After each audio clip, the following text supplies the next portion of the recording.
محور بھی ہے،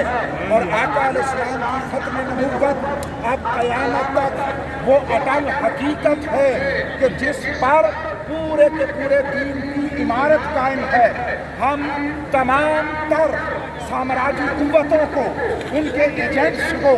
اور اہل ایمان کے دلوں سے حضور کی محبت اور آقا کی نسبت کا چراغ گل کر دینے کی سازشیں کرنے والوں اور خواہشیں کرنے والوں کو یہ دو ٹوک بتا دینا چاہتے ہیں کہ چونکہ ایمان کی جان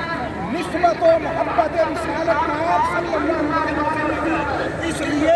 یہ بات سمجھ لو کہ اہل ایمان اور مسلمانوں کے دلوں سے، ان کے وجودوں سے ان کی جان تو نکالی جا سکتی ہے، مصطفیٰ کی محبت اور نسبت نہیں نکالی جا سکتی۔ تاجدار کائنات کے وصال کے بعد سیدنا صدیق اکبر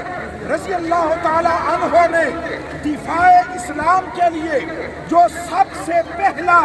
عظیم قدم اٹھایا، جو قیامت تک امت کی رہنمائی کا فریضہ سر انجام دیتا رہے گا، اور جس چشمہ فیض سے افراد امت کی قیامت تک رہنمائی میسر آتی رہے گی، وہ یہ اقدام تھا کہ لوگوں چاہے اکیلا بھی رہ جاؤں اور مجھے مدینہ میں بھیڑیے بھی اٹھا کے لے جائے، تب بھی تاجدار کائنات کی ختم نبوت کی حفاظت کے لیے تنہا بھی لڑوں گا، اور اس پر کبھی کوئی کمپرومائز نہیں ہوگا۔ بس اس جملے کے ساتھ آپ سے اجازت چاہ رہا ہوں کہ لوگوں اس کو ورثے کے طور پر، تربیت کے طور پر ہم نسلوں کو منتقل کرو۔ یہی ایمان ہے، یہی اسلام ہے، یہی دین